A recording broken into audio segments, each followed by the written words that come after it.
Shri Prabhupada key జై. గౌరతాయ key జై. శ్రీమద్భాగవతము సప్తమ స్కందం 8వ అధ్యాయం 52వ శ్లోకం. శ్రీ యక్షావూచుః వయమనుచరముఖ్యాః కర్మభిస్తే మనోజ్ఞైస్తహి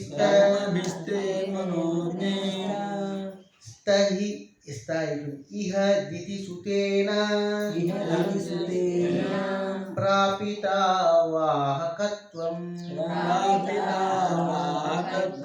సతు జన పరితాపం తత్కృతం జానతాతే నరహర ఉపనీతః పంచతాం పంచవింశ స్తుతించింది. 24 తత్వములను నియమించువాడా, నీకు ముదమును కూర్చు సేవను గావించని కారణ మేము సర్వోత్తమ సేవకులమని పరిగణింపబడుతుంది. ఈ యక్షులు ఎవరైతే ఉన్నారో వీరు భగవాను యొక్క సేవకులుగా, అంటే అక్కడ భగవంతుని ఎదురుగా ఉండేటువంటి రకరకాల జాతుల వాళ్ళు ఉన్నారు. దేవతలు, యక్షులు, కిన్నెరులు, కింపురుషులు, వీళ్ళందరూ ఉన్నారు కదా. వీళ్ళందరూ కూడా అక్కడ ప్రముఖంగా ఉన్న వాళ్ళందరూ కూడా భగవత్ సేవకులు, భగవద్భక్తి కలిగిన వారే. అంటే యాక్చువల్గా రాక్షసుల్లో కూడా భగవద్భక్తులు ఉన్నారు. ప్రహ్లాదుల కోసమే భగవానుడు స్వయంగా అవతరించాడు. కాబట్టి ఏ జాతి అయినప్పుడు, ఏ విధానమైనప్పుడు కూడా భగవత్ సేవ చేయడానికి, భగవద్భక్తుడిగా మారడానికి ఆటంకం ఏమీ లేదు.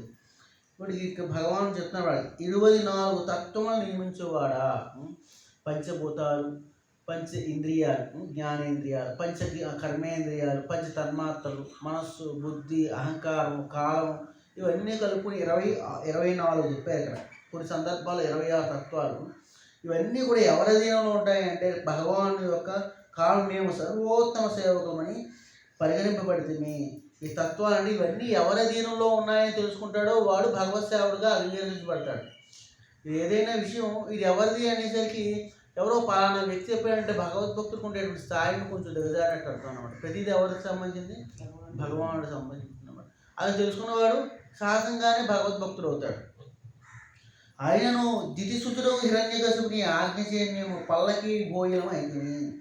భగవత్ సేవలే అయినప్పటికీ కూడా ఈ దితిసుతుడు అంటే హిరణ్యకశిపుడి యొక్క ఆజ్ఞల మేరకు వారు ఆయన ప్రతిఘటించలేకపోయారు అన్నమాట.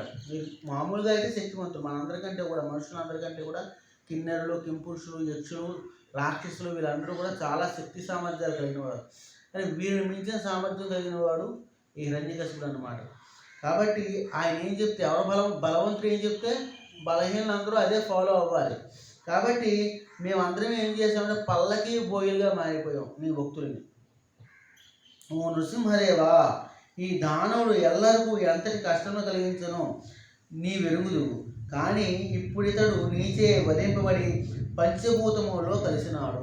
అంటే పంచభూతాలకి మన శరీరం దేంతో తయారై ఉంటుంది? పంచభూతాలతో తయారైన మట్టి, తర్వాత నీరు, అగ్ని, ఆకాశం, ఈ పంచభూతాలతో తయారైనటువంటి ఈ శరీరం ఏమవుతుందంటే శరీర త్యాగానంతరం ఈ శరీరం ఈ మట్టిలో కలిసిపోతుంది. మట్టిలో పెట్టినప్పుడు మట్టిలో కలిసిపోతుంది. లోపల కొంత గాలి ఉంటుంది. ఆకాశం అంటే ఖాళీ ప్రదేశం. మన యొక్క ఈ ఎముకల మధ్యలో ఉండేటువంటి ఏంటుంటుంది? గాలి ఉంటుంది అనుకోకూడదు. చూసా, ఎయిర్ బ్రేక్ అంటారు. ఈ ఎముకకి ఏదైనా దెబ్బ తగిలింది అనుకోండి, లోపల గాలి చొచ్చుకునే ప్లేస్ వచ్చింది అంటే చాలా సలుపు వచ్చేస్తుంది అన్నమాట. సో లోపల ఏమున్నట్టు అక్కడ ఆకాశం. ఆకాశం అంటే ఏమీ లేదని, గాలి కూడా ఉండదు అక్కడ. ఆకాశం అంటే ఏమీ లేనటువంటి శూన్యం. అటువంటి ప్రదేశం మన శరీరంలో కూడా ఉంటుంది. కాబట్టి ఈ శరీరం ఈ పంచభూతాలతో తయారై ఉంటుంది. కాబట్టి ఉన్నంతసేపు ఉంటుంది, పడిపోయిన తర్వాత మళ్ళీ అదే పంచభూతాల్లో కలిసిపోతుంది అన్నమాట. కానీ మన ఆత్మ మాత్రం ఈ పంచభూతాలకి అతీతంగా ఉంటుంది. కాబట్టి అది ఎందులోనే కలిసిపోకుండా వ్యక్తిగతంగా శాశ్వతంగా ఉంటుంది అన్నమాట. ఇక్కడ భాషలో చెప్తున్నారు, దశేంద్రియములు, పంచభూతములు, 5 తన్మాత్రలు, మనస్సు, బుద్ధి, అహంకారము, ఆత్మాడంశములకు దేవదేవుడే నియామకుడు. దశేంద్రియాలు అంటే 5 కర్మేంద్రియాలు, 5 జ్ఞానేంద్రియాలు. పంచ తన్మాత్రలు, పంచభూతాలు. తన్మాత్రలు అంటే కన్ను, ఇప్పుడు చర్మం ఉంది, చర్మం యొక్క తన్మాత్ర ఏమిటంటే స్పర్శ, ఏమంటే కంటికి చూపు, ఈ ముక్కుకి వాసన, ఇవన్నీ కూడా తన్మాత్రలు అనమాట. అంటే అవి అనుభవించేటువంటి లక్షణాలు. కాబట్టి ఇవన్నీ కలిపి 20. తర్వాత మనస్సు, బుద్ధి, అహంకారము, ఆత్మ. ఈ ఆత్మ ఎవరి అధీనంలో ఉంటుంది? పరమాత్మ యొక్క అధీనంలో ఉంటుంది. ఏమండి? జ్ఞానము, పరమాత్మ వంటి ఇతర అంశాల్లోకి వెళ్తాయి. కాబట్టి దేవదేవుడే నియామకుడు. ఇవన్నీ నియమించబడుతున్నాయి అంటే చక్కగా మనం చూడగలుగుతున్నాం, మాట్లాడగలుగుతున్నాం, నడవగలుగుతున్నాం. వీటన్నిటికీ కారణం ఎవరు? భగవానుడు. పుట్టాం, ఈ శరీరాన్ని తీసుకున్నాం, దానికి కూడా కారణం ఆయనే. కాబట్టి ఆయన అధీనంలోనే ఇవన్నీ జరుగుతున్నాయని చెప్పి ఈ యక్షులు చెప్తున్నారు. హరే కృష్ణ.